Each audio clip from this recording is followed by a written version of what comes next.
조간 브리핑.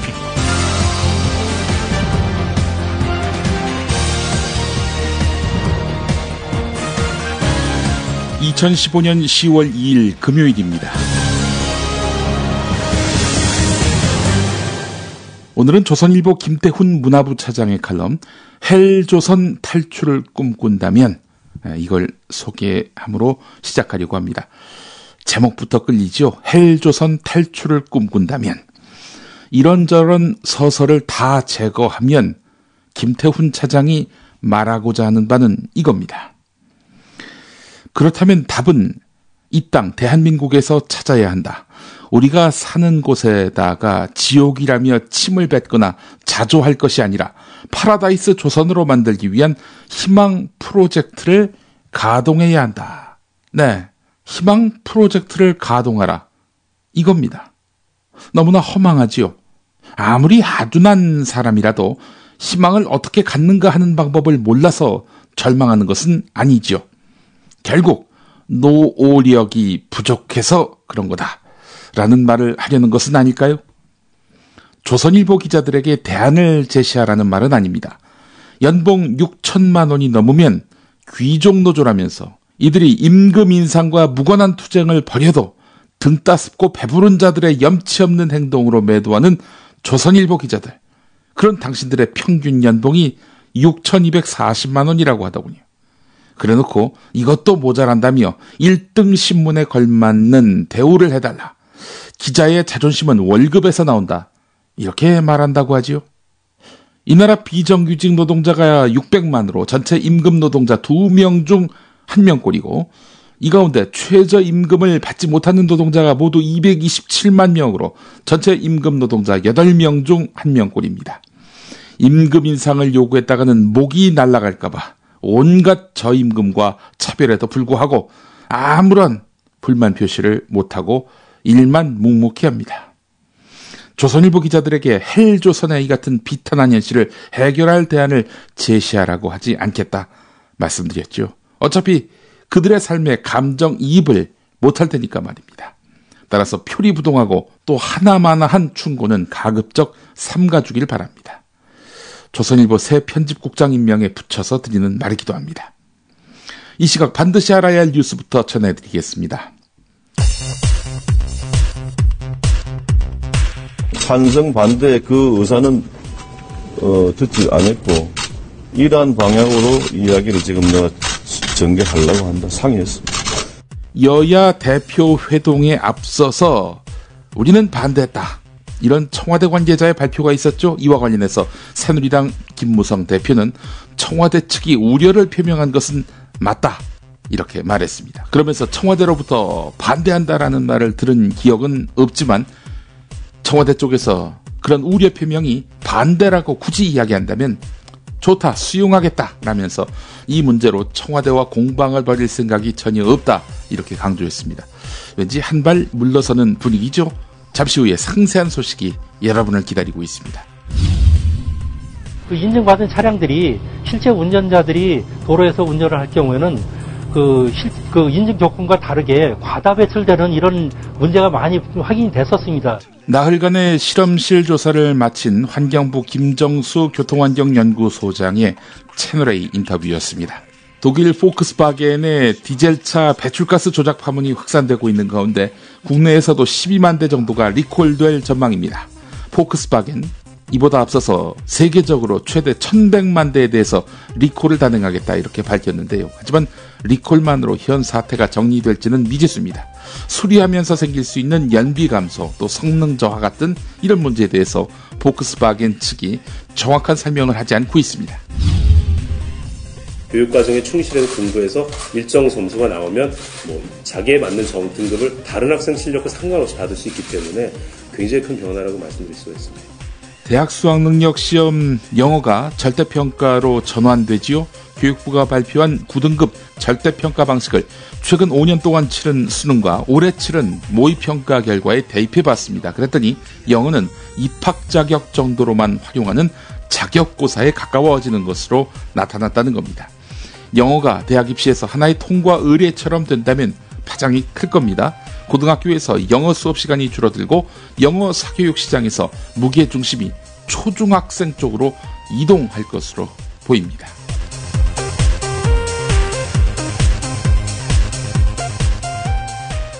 김용민의 조간 브리핑은 이담채 김치, 컴백홈 대리운전, 코골이 119, 차과장 중고차, 좋은 사람과 플라워, 연지연 곰탕 공동 제공입니다. 직접 담가 먹는 김치가 사 먹는 김치와 다른 이유 잘 아시죠? 내 눈으로, 내 손으로 골라야죠. 우리 걸로요. 한 포기 한 포기 직접 손으로 소금을 뿌려 절이는 가장 깨끗한 손으로 정성과 진심을 담아 이 김치 쥐앗으로 못 써요. 나쁜 병균 틈타지 말아야 하니까. 건강을 위해 소금은 적당히, 그러나 맛깔나게. 내 가족이 먹을 김치니까. 가족이 먹는 김치를 하나 더 만든다는 심정으로 만든 김치, 이담채 김치. 입맛 까다로운 김어준 딴지일보 총수의 한마디. 제가 이 김치의 맛을 보증합니다. 정말 맛있어요, 이 김치는. 포털 사이트 검색창에 이담채를 입력하세요. 전화주문은 1544-4586, 1544-4586. 컴백홈 대리운전. 여자한테 참 좋은데. 여자한테 정말 좋은데. 어떻게 표현할 방법이 없네. 컴백홈 대리운전이 왜 여자한테 좋냐고요? 대리기사님을 전화가 아니라 스마트폰 앱으로 호출합니다. 대리기사님의 사진과 평가, 체험 후기를 보시고 선택합니다. 그리고 모든 결제를 현금이 아닌 스마트폰에서 간편히 끝냅니다. 컴백홈 대리운전 왜 이제 나왔니? 묻지도 따지지도 않는 대리운전, 이제 컴백홈으로 바꾸자. 구글 플레이 앱스토어에서 컴백홈 대리운전을 입력하세요. 신규 고객 전용 쿠폰 번호 1818 입력하시면 기본 10,000원에 쿠폰 10,000원을 더해서 2장의 쿠폰을 선물로 드립니다. 컴백홈 대리운전. 하하, 남자한테도 좋은데, 정말 좋은데.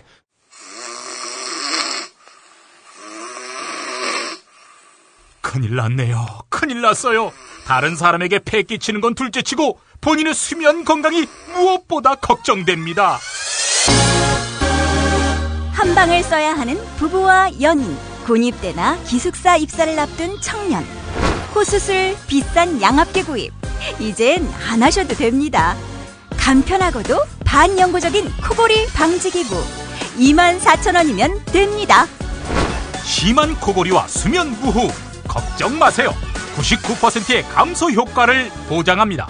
검색창에 코골이 119, 코골이 119를 입력하세요. 오늘 첫 소식은 경향신문 1면부터 보겠습니다. 한국산업기술시험원이라는 곳이 있습니다. 여기서 글로벌 기술정보 용역팀이 국가정보원 조직을 활용해서 국내외의 정보 수집, 분석, 배포망을 광범위하게 구축하려 한 사실이 확인됐습니다. 국정원 댓글 부대 의혹이 제기된 이 용역팀과 국정원 사이의 연계설에 대한 진상규명이 불가피할 것으로 보이는데요. 이 보고서는 한국산업기술시험원 내부에 100평 규모의 컨트롤 타워를 설치해서 이들 조직과 함께 국내외 정보를 수집 분석한 후 국가기관과 기업은 물론 개인들에게 인터넷과 모바일을 통해 실시간으로 필요한 정보를 제공한다는 그런 계획을 담고 있습니다.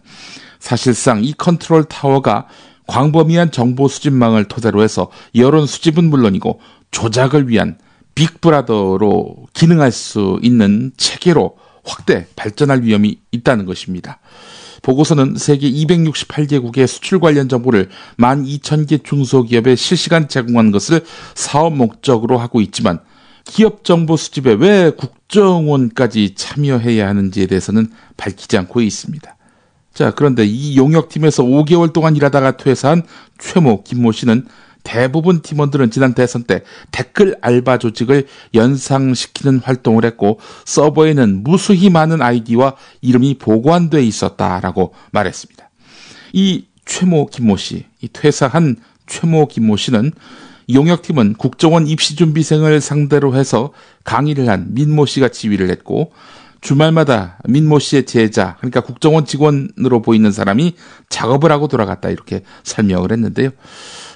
한국산업기술원의 전 원장이었던 남국민 씨도 내가 사업 타당성에 대해서 의문을 제기했더니 실무진이 전직 국정원 직원을 통해서 기획재정부로부터 15억 원의 예산을 따왔으니 밀어주자. 뭐 이렇게 말했다는 겁니다. 예산 배정 과정에서 국정원 개입 의혹을 제기했습니다. 이 15억, 어디서 나온 15억일까요? 특수활동비, 그러니까 영수증 첨부해서 보고하지 않아도 되는 그 특수활동비에서 나온 것은 아닐까요? 이 특수활동비가 상당히 의문입니다. 이걸로 국민들 여론 조작하고 말이죠. 댓글 알바짓이나 하고 국가기관이 말입니다. 자, 이 한국산업기술시험원의 이 같은 용역 활동, 네, 이것이 국정원 선거 개입과 어떤 연관성이 있는지 주목할 필요가 있을 것 같습니다. 김만복 전 국가정보원장이 책을 냈네요. 예. 노무현 대통령 시절의 남북 정상회담 관련한 내용이 많이 담겨 있는데 김만복 전 원장이 중앙일보와 인터뷰를 했습니다. 그런데 노무현, 김정일 두 남북 지도자가 수시로 직접 통화했다. 이 내용을 밝혔네요. 예. 이미 노무현 당시 대통령과 북한 김정일 국방위원장 사이에 상시 전화를 할 수 있는 핫라인이 뚫려 있었다. 이렇게까지 밝혔는데요. 김만복 전 원장은 기밀 사항이긴 하지만 핫라인은 24시간 가동됐다. 핫라인과 연결된 우리 측 전화기 벨이 울리면 김정일 위원장의 전화였다라고 말했는데요. 그러면서 핫라인을 통해서 남북 정상은 많은 이야기를 나눴는데 남북 관계에서 큰 의미를 지니는 내용이 많았을 것이다. 이렇게 말했다고 합니다. 김만복 전 원장은 핫라인은 현재 통일부 라인과는 차원이 다른 것으로 양 정상 간의 직접 통화를 위한 것이다. 양국 정상이 어디에 있든 언제든지 통화가 가능한 상태로 운영됐다. 이렇게 설명을 했습니다. 남북 정상이 상시 통화할 수 있는 핫라인이 개설됐다는 사실이 확인된 것은 이번이 처음입니다. 자, 그런데 그 핫라인은 MB가 취임하고 나서 얼마 안 돼서 끊긴 것으로 알고 있다. 상당히 중요한 의미를 가진 라인이었는데 없어져서 아쉽다. 이렇게 말했다고 합니다. 경향신문 박병률 경제부 기자가 쓴 기자 메모, 오늘 주목해 볼 필요가 있습니다. 제가 어제 이 시간에 서울신문과 경향신문 기사를 인용해서 세계경제포럼 데이터를 인용해 전해드렸죠. 자, 이와 관련해서 관료사회가 발끈하고 나섰다는 겁니다. 우선 경향신문 보도 내용이 이러했지요. 개혁 무풍, 관료 경쟁력이 바닥이다. 이 세계경제포럼 9년치 자료를 분석한 그런 내용의 기사가 있었습니다. 이에 대해서 기획재정부가 발끈했는데요. 객관성에 한계가 있다. 신뢰하기 어렵다. 이런 반응을 보였다는 겁니다. 불량 데이터 갖고 경향신문이 기사를 썼다. 이런 얘기지요. 기획재정부는 세계경제포럼 평가는 설문자의 주관적 판단에 좌우되는 설문 항목이 70%가 넘고 질문을 던졌을 때 답변으로 돌아온 이른바 회수율, 이건 10% 미만이다. 라면서 해외에서 국가경쟁력 순위는 단순한 참고 자료일 뿐이다. 왜 이런 걸 갖고 기사를 썼느냐? 라는 식으로 기자를 타박했다는 겁니다. 한편 금융시장 성숙도, 이건 또 서울신문이 전한 내용 아닙니까? 이 금융시장 성숙도 순위가 아프리카 우간다보다도 낮은 87위까지 떨어졌다고 이렇게 전하니까 금융위원회도 발끈하고 나섰습니다. 세계경제포럼 평가는 자기 나라 기업인을 대상으로 설문조사 위주로 구성되어 있다. 만족도 조사 성격이 강하고 국가 간 객관적 비교에는 한계가 있다. 이렇게 설명을 한 것입니다. 세계경제포럼의 자료가 불량 데이터다. 단순한 참고 자료다. 그리고 만족도 조사 성격에 불과하다. 이런 반응을 보인 부처와 기관들의 반응을 전해드렸는데, 근데 정부가 그간 이 세계경제포럼 자료를 전가의 보도처럼 활용해왔다는 겁니다. 지난 8월 6일 박근혜 대통령은 대국민 담화에서 2014년도 세계경제포럼은 우리나라 국가 경쟁력을 144개 나라 가운데 26위로 평가했지만 노동시장 효율성은 86위, 노사간 협력은 132위로 나타나 사실상 낙제점을 줬다. 노동개혁은 국가 경쟁력을 높이기 위해서도 더 이상 미룰 수가 없다. 이렇게 말하기도 했습니다. 또 세계 10위권 경제 규모를 가진 우리나라가 아프리카 국가들과 비슷한 80위권의 금융 경쟁력을 갖고 있다는 세계경제포럼의 평가는 우리 금융의 현실을 단적으로 보여주고 있다. 금융개혁에 나서겠다. 이런 말을 했단 말이죠. 자, 기획재정부와 금융위원회 주장대로라면은 청와대가 신뢰할 수 없는 불량 데이터를 근거로 해서 노동개혁, 공공개혁, 교육개혁, 금융개혁을 밀어붙이고 있다. 이런 얘기 아닙니까?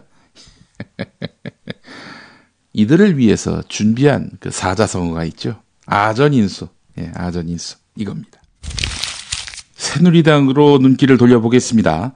전략공천은 내가 있는 한 없다. 새누리당 김무성 대표가 이런 말을 했고요.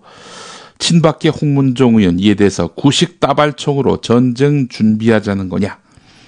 네, 이 안심번호 국민공천제로 내전을 치르고 있는 여당이 이제는 전략공천 전선에서 정면 충돌 조짐을 보이고 있었죠. 어제까지는. 자, 그렇다면은 왜 친박은 이 국민공천을 반대하는지 이와 관련한 경향신문 사면 기사가 있습니다.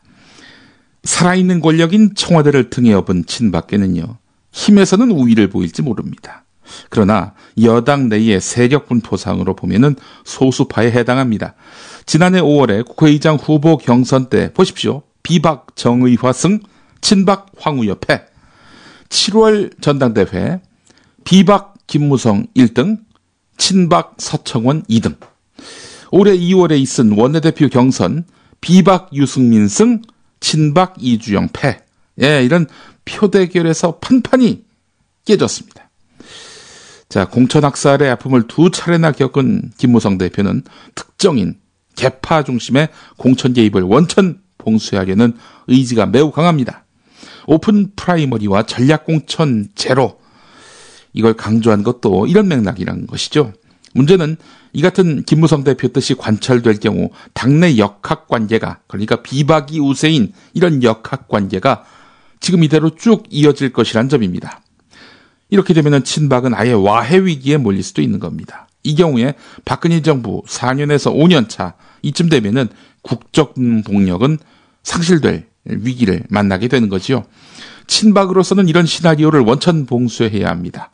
전략공천이 가능해야 박심, 그러니까 박근혜 대통령 의중이 공천에 영향력을 미칠 수 있는 겁니다. 특히 대구 경북 물갈이설은 이 친박의 구상을 뒷받침하는 것이죠. 자, 이런 가운데 새누리당은 지지세가 강한 TK에서 전략공천 이야기가 먼저 나오고 있습니다. 이거 누가 먼저 얘기하고 있느냐? 친박이 얘기하고 있는 겁니다. 친박이 새 확보를 위한 그런 계산기를 두드리고 있다는 이야기입니다. 전략공천은 전략적으로 특정인을 공천하는 것이지만 달리 말하면 특정인을 공천 배제하는 것이기도 합니다. 현재 다수파인 여권의 비박을 몰아내는 공천 학살 가능성이 높아질수록 살아있는 권력의 힘이 더욱 강해집니다. 그래서 친박이 전략공천에 매달리는 이유도 바로 여기에 있는 것이죠. 자, 친박이 단지 당내 다수를 이루기 위해서 이런 식으로 파행을 몰고 가고 있느냐? 꼭 그런 것만은 아닌 것 같습니다. 새누리당 김무성 대표를 향한 친박과 청와대의 포문은 박근혜 대통령이 뉴욕에서 돌아온 그제 불을 뿜었습니다. 청와대가 국민공천제에 민감한 이유는 무엇일까? 또 친박근혜계가 국민공천제에 민감한 이유는 무엇일까? 박근혜 대통령과 가까운 국회의원 또 청와대 관계자들은 김무성 대표의 안심번호 경선 구상은 박근혜 대통령의 국정운영계획을 통째로 흔드는 것이기 때문이다. 이렇게 입을 모았는데요. 박근혜 대통령과 친박계로서는 현 정부의 성공적인 마무리를 위해서 내년 총선에서 박근혜 대통령과 코드가 맞는 의원들을 확충해야 한다고 생각합니다. 특히 대통령의 핵심 지지층이 몰린 대구 경북 지역에서 정권 친화적인 인사들을 보강하는 게 필수라고 보고 있습니다. 한마디로 친박계의 증식이 절실한 셈이죠. 여기까지의 맥락은 앞선 경향신문 기사와 맞닿아 있습니다. 자, 그런데 국회 주변에서는 청와대가 내년 공천 때 전현직 청와대 참모 10명에서 16명을 꼭 챙길 것이라는 소문과 함께 명단이 떠돌아다니고 있다는 겁니다. 그 명단에 있는 인물들 보면은 안종범 경제수석, 신동철 정무비서관, 그리고 문고리 권력 3인 가운데 한 명으로 꼽히는 안봉근 국정홍보비서관, 천영식 홍보기획비서관, 이런 사람들이 꼽히고 있다는 겁니다. 그 밖에도 최상화, 전광삼 이런 사람들도 지역구 활동을 시작했고요. 최근엔 우병우 민정수석의 고향 출마설도 나옵니다. 이 사람 고향이 경북 영주지요. 예. 임기 반환점을 돈 상황에서 여당 내 입지를 잃고 임기 말에 업적 관리에 실패하고 퇴임 후에 정치적 평가절하까지 당한 전임 대통령의 길을 박근혜 대통령 걷고 싶지 않다 이런 얘기죠. 사실은 총선 직전에 MB도 2012년 총선 당시 공천권을 박근혜 당시 여당 비상대책위원장에게 넘긴 결과 친이명박계는 당내 소수파가 됐습니다. MB정부 고위 인사는 당시 박근혜 위원장과 관계가 좋았던 이상덕 당시 의원 등이 공천권을 넘기는 데 찬성했다. 하지만 레임덕은 가속화됐다. 이렇게 회고를 했는데요. 그래서 박근혜 대통령 본인의 임기 말에 있을 총선 MB처럼 공천권 차기한테 넘기지 않겠다. 이런 의지를 강력하게 갖고 있다는 거죠. 윤여준 전 의원 말이 이렇습니다. 공천 때 자기 사람을 심는다는 비난 여론이 크겠지만 그래도 자기 사람을 심는 게 국정 운영에 효율적이라고 믿는 것 같다. 이렇게 분석했다고 합니다. 자기 사람 심으면은 어떤 반작용이 나올까요? 정권 심판론이 대두되는 것입니다.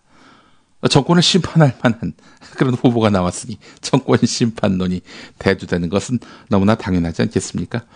자기 사람 챙기기, 잠깐 새누리당 상황에서 딴 데로 눈을 돌려보겠습니다. 한겨레 일면 기사입니다. 전 새누리당 의원인 김성회 사장 아십니까? 한국지역난방공사 사장이지요. 김성회 전 의원 하면은 핵주먹으로 또 통하는 인물이기도 하고 말이죠. 자, 이 김성회 씨가 사장으로 있는 한국지역난방공사, 여기 자회사가 있습니다. 한국지역난방기술. 지난해 3월에 두 사람을 계약직으로 채용했습니다. 계약직인데도 불구하고 실수령액 기준으로 350만 원, 이런 월급여가 보장된다고 합니다. 이들은 사무실에는 출근하지 않았다고 합니다.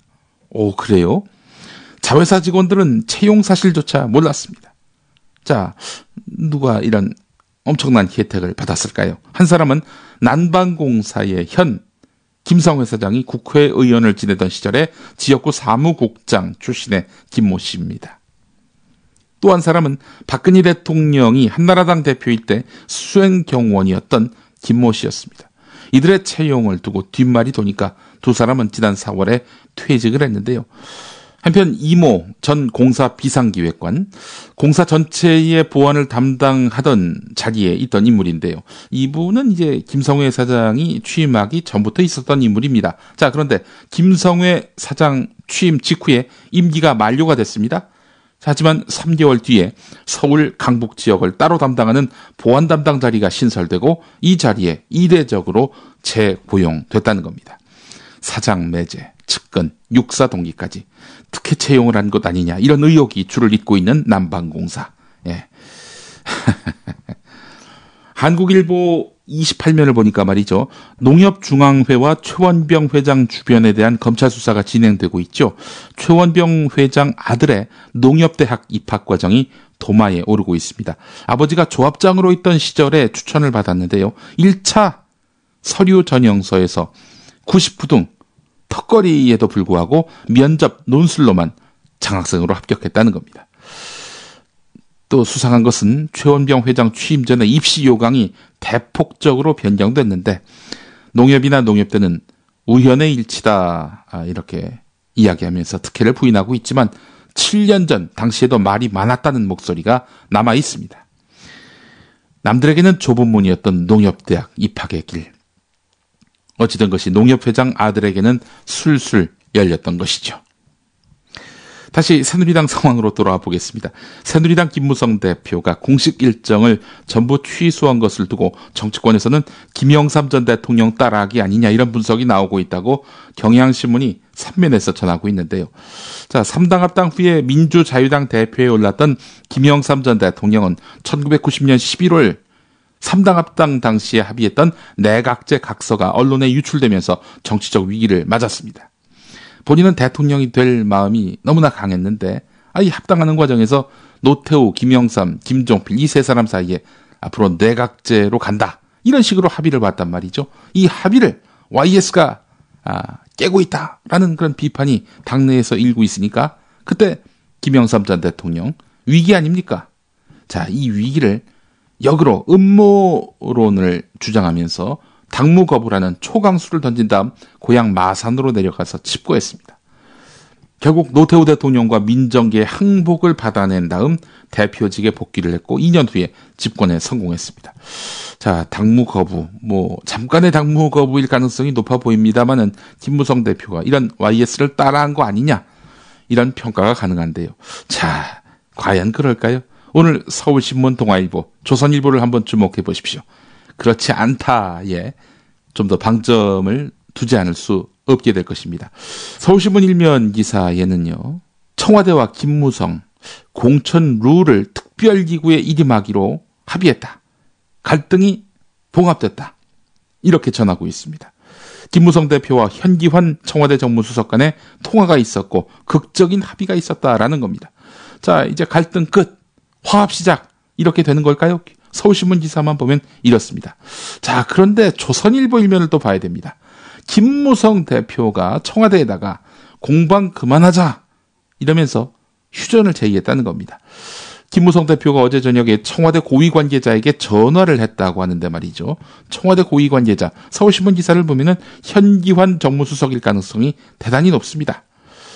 청와대는 김무성 대표가 안심번호 이야기 더는 않겠다고 이야기했다. 한 발 물러났다. 조선일보 기자에게 이렇게 이야기했습니다. 자, 그런데 김무성 대표는 입장은 변화가 없다. 이렇게 또 밝히고 있습니다. 그러니까 안심번호, 그 입장을 계속 지키겠다. 이런 얘기 아닙니까? 자, 이 보니까 서울신문 기사를 보면은 갈등이 봉합된 것 같은데 조선일보 기사를 보면은 또 새로운 갈등의 불씨가 된 것 같습니다. 김무성 청와대 양측 간에 갈등이 봉합됐다. 이런 정도로 기사가 나가면 김무성 대표가 반발 안 하겠죠. 그런데 조선일보 일면 기사에 김무성 대표가 청와대에다가 휴전을 제안했다. 마치 김무성 대표가 백기를 든 듯한 그런 느낌의 그런 기사가 실린 거 아니겠습니까? 게다가 청와대 인사가 김무성이 안심번호 이야기는 더 이야기하지 않겠다. 한 발 물러났다. 이렇게 이야기하고 있으니 이 김무성 대표 여기서 백기를 들면 꼴이 정말 말이 아니게 되는 거지요. 김무성 대표가 이 조선일보 기사에 대해서 어떻게 반응할지 오늘 주목됩니다. 아니, 그보다도 기자들이 김무성 대표한테 오늘 조선일보 기사 보셨나요? 라고 물어볼지도 의문입니다. 한겨레 사설 간단하게 한번 짚어보겠습니다. 제목은 이렇습니다. 정당 민주주의 훼손하는 대통령의 여당 지배. 이겁니다. 박근혜 대통령은 헌법기관인 국회의원들을 청와대 특보로 기용했고 여당이 마음에 들지 않으면 어떻게든 개입해서 당을 장악했다. 국회의원 투표로 뽑힌 여당 원내대표를 배신자로 낙인 찍어서 내쫓은 6월에 유승민 파동은 그 단적인 사례다. 그때 김무성 대표는 당의 분열을 막기 위해서란 명분으로 유승민 원내대표 축출을 보고만 있었다. 국회 다수당의 대표가 청와대 참모, 그러니까 윤상현 특보를 비롯해서 현기환 수석 등의 정면 공격을 받는 요즘의 그 한심스러운 모습은 김무성 대표 스스로 자초한 측면이 크다. 네, 한겨레 사설은 이렇게 이어지고 있습니다. 그러나 여당은 정부와 한몸이기 이전에 삼권 분립 정신에 따른 입법부의 한 축임을 잊지 말아야 한다. 이번 갈등도 이런 기조 위에서 바라봐야 한다. 정책 집행에 관한 일도 아닌 순전히 정당 내부의 일인 공천 문제에 청와대가 개입하는 것은 정당 민주주의를 심각하게 훼손하는 것이다. 정당 민주주의의 핵심은 대통령보다 당원과 국민의 뜻을 먼저 반영하는 것에 있다. 그런 점에서 국민공천제에 관한 야당과의 협의 내용을 청와대에 사전 통보했다는 김무성 대표의 발언도 실망스럽긴 마찬가지다. 그는 청와대와 협의 여부를 따질 것이 아니라 당의 공천권 문제에 대해서 왜 대통령이 개입하느냐 이렇게 따졌어야 했다. 청와대 개입을 당연시하고 사전 조율을 얼마나 잘했는지만 따지기 시작하면 여당의 독자성은 설 자리가 없다. 당원보다 국민보다 대통령을 먼저 쳐다보는 샐러리맨 여당만 남을 뿐이다. 사람만 바뀌었을 뿐 청와대에 무릎 꿇는 여당의 모습은 유승민 사태 때와 오늘이 다르지 않다. 이럴 거면 당 총재직을 대통령에게 다시 헌정하는 것이 훨씬 솔직할 것이다. 언제까지 대통령이 여당을 틀어쥐고 흔드는 후진적 정치 행태를 지켜봐야 하는가? 이런 내용입니다. 자, 대통령의 여당 지배. 그동안 대통령은 국회를 존중하겠다. 여당도 존중하고 야당도 존중하겠다. 이런 목소리를 수도 없이 해왔죠. 그 내용을 담은 뉴스의 재구성 듣고 오겠습니다.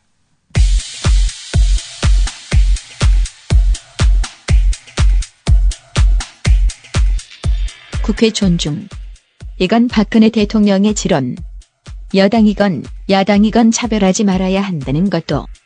후보 시절인 2012년 11월 6일.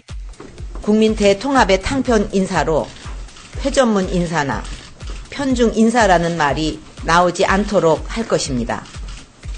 덕망과 능력이 있다면 여야를 떠나 발탁할 것입니다. 대통령은 국회를 존중하고 여당은 물론 야당들과도 소통해야 합니다. 국민의 대표 기관인 국회를 존중해서 매년 정기국회에서 행정부 수반으로서 연설을 정례화하겠습니다. 대통령이 된 첫 해 그 약속을 지키는데 2013년 11월 18일 시정연설에서 이제는 정부와 국회가 상호 견제와 균형을 이루며 생산적인 협력관계로 나아가야 합니다. 정치의 중심은 국회입니다. 저는 국회 안에서 논의하지 못할 주제가 없다고 생각합니다. 최근 야당이 제기하고 있는 여러 문제들을 포함해서 무엇이든 국회에서 여야가 충분히 논의해서 합의점을 찾아주신다면 저는 존중하고 받아들일 것입니다.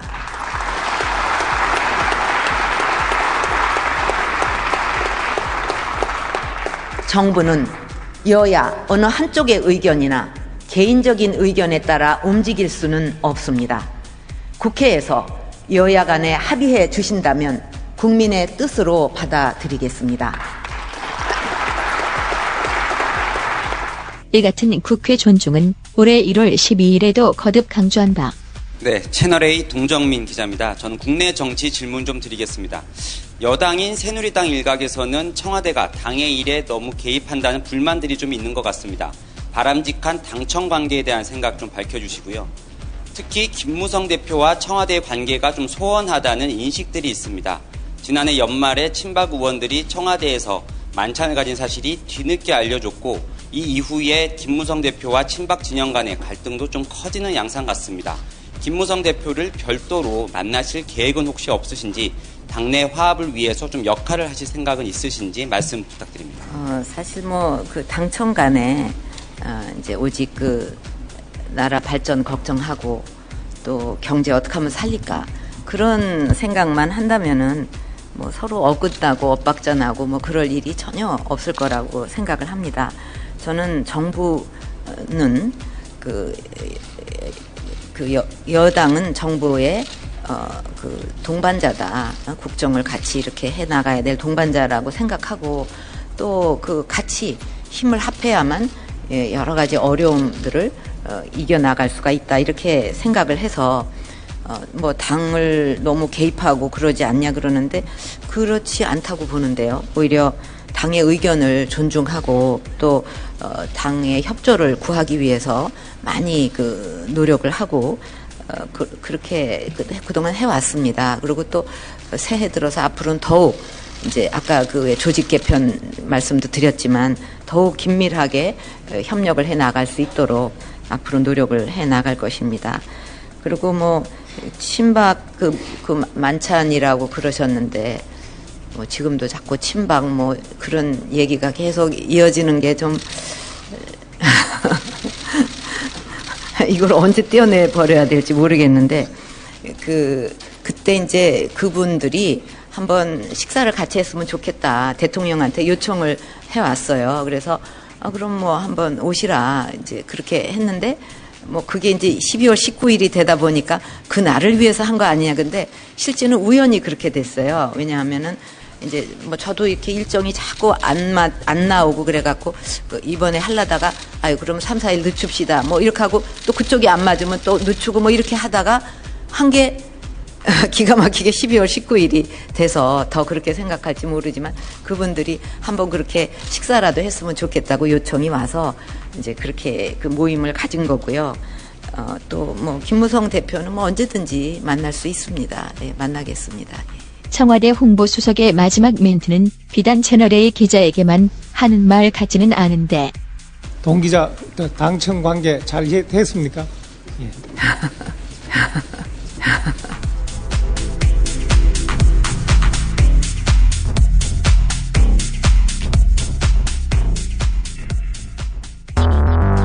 비고 차과장 최후 진술하세요. 네, 저는 허위 또 미끼 매물은 팔아본 적 없습니다. 합당한 가격에 차를 구매해서 정직한 중고차 딜러로 소문난 저 차 과장이 도대체 무슨 사기죄를 저질렀다는 건지. 헐, 그걸 몰라서 묻는다는 말입니까? 네? 중고차를 판다면서 왜 새 차를 파냐 이겁니다. 지금 새 차를 산 사람들이 차라리 중고차를 사는 게 낫다면서 처 과장 당신을 사기죄로 고소한 거 아니냐고요. 처 과장 중고차, 새 차와 다름없는 최고의 중고차만 팔고 합리적인 가격에 차를 구매해왔습니다. 010-5556-6885 010-5556-6885로 처 과장에게 언제든 연락주세요. 여보, 좋은 꽃 배달 추천 좀 해봐. 회사에서 보내려고? 그럼 좋은 사람과 플라워지. 화환이나 조화가 7만 원도 안 돼. 결제도 적립금으로 가능하다고. 오, 그래? 근데 화환이나 조화 말고 이벤트를 위한 건데. 그거 역시 좋은 사람과 플라워. 꽃하고 케이크하고 샴페인하고 다 해서 10만 원도 안 된다고. 가격도 중요하지만 빨리 배달해야 돼. 그거 역시 좋은 사람과 플라워지. 전국 어디든 3시간 내에 배송이 된다고. 근데 누구한테 보내려고? 누구긴 누구야. 좋은 사람. 바로 당신한테 보내는 플라워지. 사랑해, 여보. 나? 가격, 배송, 느낌까지 좋은 사랑과 플라워는 감동까지 실어 꽃을 배달합니다. 1566-0263 기억해두세요. 1566-0263. 6살 하늘이 밥을 잘 안 먹어요. 엄마, 나 이거 맛이 없어요. 그만 먹을래요. 엄마의 걱정은 점점 더해가는데요. 그런데 이때 택배입니다. 연지연 곰탕이 배달됐어요. 직접 도끼로 팬 장작불 위에 한우 사골과 도가니를 가마솥에 한가득 넣고 24시간 끓인 진구. 연지연 곰탕이 하늘이 입에 들어가는 순간, 아, 맛있다. 엄마 한 그릇 더 주세요. 하늘이의 밥도둑 연지연 곰탕. 조미료 같은 첨가물이 전혀 들어가지 않아 엄마의 기쁨은 더하답니다. 연지연 곰탕은 강화군에서 김포시 방향으로 강화대교 건너자마자 있습니다. 포장 판매는 한 팩 800g에 7,000원, 7팩 이상 무료 배송합니다. 주문 전화는 010-7252-1114, 010-7252-1114. 김용민이 전해드리는 조간 브리핑. 이른 아침 조간신문 핵심 기사를 훑어보는 시간, 김용민의 조간 브리핑. 월요일부터 토요일까지 매일 오전 7시대에 업데이트됩니다. 뉴스뿐 아니라 그 안에 숨은 맥락도 짚어드립니다. 추석 연휴가 끝난 다음 어제부터 재개된 후반기 국정감사에서 새누리당 김무성 대표 사위의 마약 사건 봐주기 의혹이 쟁점으로 떠올랐습니다. 서울고등검찰청에서 열린 국정감사 자리. 자, 검찰은 그 사람이 김무성 대표 사위인지는 신문을 보고 알았다, 이렇게 이야기하고 있는데 이런 말을 믿을 국민이 몇이나 있을까요? 예. 서울신문 구면으로 가보겠습니다. 검찰 수사 과정에서 옥살이를 하다가 법원에서 무죄 판결을 받은 사람들에게 지급된 형사 보상금이 최근 3년 동안 2천억 원에 육박하는 것으로 나타났습니다. 이 돈, 이 잘못한 검사 주머니에서 나오는 거겠습니까? 국민 세금으로 나오는 거예요, 이게. 검찰이 성과를 내기 위해 무리하게 기소를 남발했다가 사고를 치면 그 사고 뒷감당을 국민들이 하고 있다는 겁니다. 3년 동안 2천억 가까운 돈을 물어줬다. 기가 막힙니다. 이런 잘못 기소한 것에 대해서 검찰에게 페널티를 가할 수 있는 방법이 없어서 참 문제입니다. 아니, 시국 사건에서 무리한 기소로 해가지고 무죄로 풀려난 사람들, 이런 사람들이 또 적지 않았는데요. 뭐 이렇게 치국 사건에서 무리하게 기소하면 도리어 징계를 받는 게 아니라 승진을 하니 말입니다. 거꾸로 된 신상필벌로 검찰 조직 정상화시킬 수 있겠습니까? 권력 줄서기 이거 더욱 심화되지 않겠어요? 검찰이 기소를 잘못해서 낭비되는 세금들 실태 기사 살펴봤고요. 요즘 그 강남구청이 앞장서서 문제 삼고 있는 게 있습니다. 한전 부지 현대자동차 그룹에게 넘어가지 않았습니까? 이것과 관련해서 10조 5,500억을 현대자동차가 내놓았습니다. 자, 이 돈 강남구를 위해서만 써야 한다라는 것이 강남구청의 주장인데요. 이와 관련해서 서울 시민을 상대로 조사를 한 게 있습니다. 전화 설문을 한 건데요. 성인 1,000명을 대상으로 지난달에 한 것입니다. 응답자의 76.2%가 왜 강남구에만 쓰느냐 이런 답을 했다고 합니다. 경향신문 12면 나와 있는 내용이고요. 세계일보 2면을 보면 말이죠. 서울 시내 일부 백화점 상품권 할인 판매소에 붙어있는 안내 문구에 주목한 것이 있습니다. 상품권 뒷면 스크래치가 벗겨진 것은 매입하지 않습니다. 예, 이건 최근에 가짜 신세계 백화점 상품권이 시중에 나돌면서 붙은 안내 문구입니다. 금융시장과 유통업계 지금 비상이 걸렸습니다. 신세계 측은 1,100만 원어치의 가짜 상품권 유통 사실이 인지됐다라면서 지난 9월 21일 관할경찰서에 수사를 의뢰했다 이렇게 밝혔는데요. 하지만 현재 위조 중이거나 유통 중인 가짜 상품권 규모는 알 수가 없는 데다 백화점 상품권은 일상생활에서도 현금처럼 사용되는 유가증권이기 때문에 파장이 클 수밖에 없습니다. 육안으로는 식별하기 어렵습니다. 그래서 피해 확산이 우려되고 있는데요. 신세계 관계자는 위조 상품권 피해를 막기 위해서는 백화점이나 계열사 상품권 숍 등 정상적인 판매처에서 구매해야 한다 이렇게 당부하기도 했습니다. 이 신세계 백화점 상품권은 이마트에서도 쓸 수 있는 거 아니겠습니까? 한국조폐공사가 작년에 발행한 상품권 규모는 6조 9천억이며 롯데, 신세계, 현대백화점 등 백화점 상품권이 전체의 50% 이상을 차지하는 것으로 나타났습니다. 한겨레 신면을 보면요. 생명의 전화로 전화를 걸었는데 통화가 안 된다는 그런 내용이 있습니다. 자살 예방을 주요 목적으로 하는 상담 전화 아닙니까? 상담원이 부족한 탓입니다. 실제로 한겨레 기자들이 지난달 21일 새벽 1시 반에서 아침 7시 반 그리고 9월 30일 오후 5시 반부터 이튿날 아침 7시 20분 한두 시간 간격으로 6번에서 8번 생명의 전화에 상담을 시도했지만 단 한 번도 상담원과 연결되지 않았습니다. 사람의 마음, 이 센티멘탈한 그런 시간이 바로 심야 아니겠습니까? 이 심야 때 그 어느 때보다도 기묘한 생명의 전화가 기능하지 않고 있다 이런 얘기입니다. 전두환 씨의 장녀 전효선 서경대 교수가 수업 준비가 미흡하다는 이유로 강의 수강생의 절반 이상을 내쫓았지요. 내쫓고는 또 결석 처리를 해버렸단 말이죠. 자, 학생들이 반발하고 나섰습니다. 그래서 학교 측은 강의 방식은 교수의 고유 권한이라고 생각하지만 이 전효선 교수를 교체해달라는 학생들의 불만이 높아서 교양 영어 수업에서 뺐다 이렇게 설명을 했는데요. 이 전효선 교수 과거 편법 임용 의혹에 휩싸이기도 했는데 2006년부터 교양과정부 전임 강사로 일하다가 2012년에 조교수로 승진을 했는데 강사 임용 당시 학교 측이 제시한 학위 요건과 전효선 교수의 학위, 이 사람 학위는 법학 쪽이거든요. 이게 부합하지 않아서 각종 특혜 의혹이 불거진 바 있습니다. 전효선 교수는 또 2013년 7월 돌연 휴직원을 제출하고 대외 활동을 중단했다가 1년 8개월여 만인 올해 3월에 강단으로 복귀했는데 이를 두고 여러 가지 말들이 많았습니다. 그 휴직을 신청한 시점이 전두환 씨에게 부과된 추징금 2,205억 원의 공소시효 만료를 앞두고 집행 실적이 미미해서 여론의 비난이 컸을 때였습니다.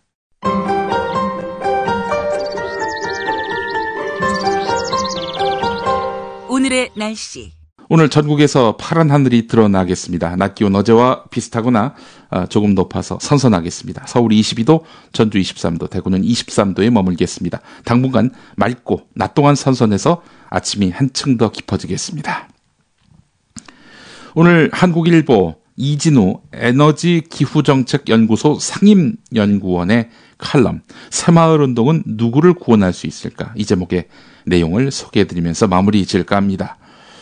한국 정부가 유엔에서 꺼내놓은 의제는 뜬금없이 새마을운동이다. 새마을운동의 공과에 대한 논의는 차치하더라도 농촌소득 배가 목표를 기초로 한 새마을운동은 빈곤 퇴치와 사회발전의 방향을 오로지 경제성장에만 두고 속도전을 벌였다. 그 결과 환경오염이나 사회적 불평등 같은 다양한 부작용이 양산됐다. 그런 발전 방식의 반기를 들어 나온 것이 지속가능한 발전 목표인데 그야말로 새마을운동을 꺼내든 것은 잘못 짚어도 한참 잘못 짚은 것이다. 외교부 블로그에도 지속가능한 발전 목표는 개발도상국뿐 아니라 선진국에도 적용되는 보편적 의제라고 기술돼 있다. 기존의 발전 방식이 효과가 없다고 해서 다르게 바꾸자고 했는데 오히려 더 옛날로 돌아가자는 식이니 새마을운동 주장 허무맹랑한 것 아닌가. 네, 이런 내용입니다. 게다가 작금의 빈곤, 오늘날의 빈곤은 새마을운동에서 강조하는 의식개혁과는 더더욱 거리가 멀다. 아무리 농촌 기반을 개선한다고 해도 그 이상으로 가혹해진 기후변화가 소득 기반 자체를 붕괴시키는 양상으로 가고 있기 때문이다. 세계은행은 지난해 빈곤의 종말은 기후변화로 인해서 불가능하게 될 것이다 라고 선언했다. 아무리 많은 지원이 이루어진다 하더라도 그것이 다양한 사회적 요인을 배제한 채 단순히 잘 살아보세라던 새마을 노래와 같은 반강제적 의식개혁이 중심이 된다면 실패는 너무나 불을 보듯 뻔한 일이다. 노벨 경제학상 수상자인 조지프 스티글리츠는 인간의 얼굴을 한 세계화에서 이렇게 갈파했다. 유럽의 소는 하루 평균 $2의 보조금을 받는다. 이에 반해서 개발도상국 국민의 절반 이상은 $2 미만의 소득에 의존하고 살고 있다. 개도국에서 가난하게 살아가는 것보다 차라리 유럽의 소가 되는 것이 더 나을지 모르겠다. 그들이 게으르기 때문에 빈곤하다고 생각한다면 너무나 큰 오판이다. 이런 내용입니다. 게으르기 때문에 빈곤하다. 이 게으름을 떨칠 수 있는 의식개혁이 필요하다. 이게 바로 새마을운동의 모토 아닙니까? 네, 오늘 여기까지입니다.